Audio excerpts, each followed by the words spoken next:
Hey guys, welcome to my channel. So today we will be talking about one of the camera basic, the exposure triangle. So the first thing that should come to your mind when you hear the word exposure is simply how bright or dark your image is.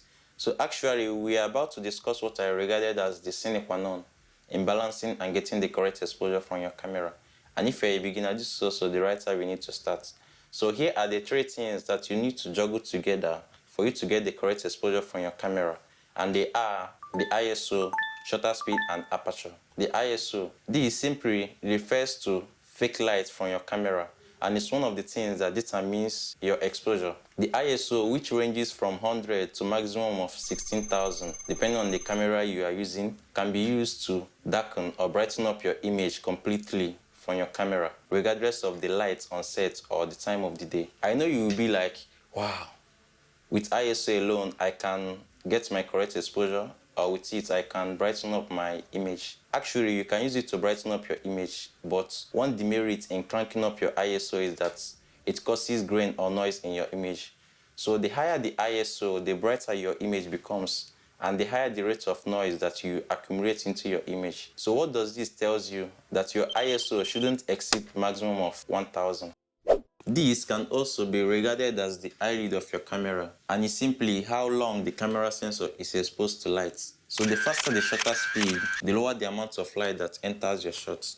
But when you decrease it, the brighter your image becomes due to how slow it is before it closes. So one of the effects of shutter speed is that it causes motion blur when decreased. Okay, take a look at these two shots. You will notice that the one with higher shutter speed is normal and sharp, while the one with lower shutter speed has a motion blur in it.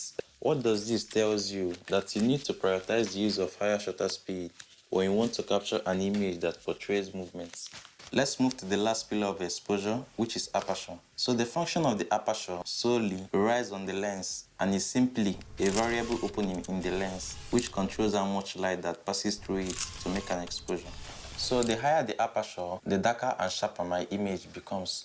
Okay, compare between these two images, you'll notice that the one with higher f-stop or aperture, which is f16, is dark and sharp. But once I decrease it to maybe f1.8, at that moment, my lens is now open, thereby making my image to be bright. And don't forget, aperture also affects what is known as depth of field, or how blurry your background is. So if you want to get a more blurry background, or if you want to separate your subject from the background, you have to go with a lower aperture, maybe from f2 to f1.2, depending on the lens you are using. But know it that the lower the aperture of a lens, the more expensive it becomes. Alright guys, thanks for watching. Hope you learned something today. Make sure you like and subscribe and click on the notification bell for more videos.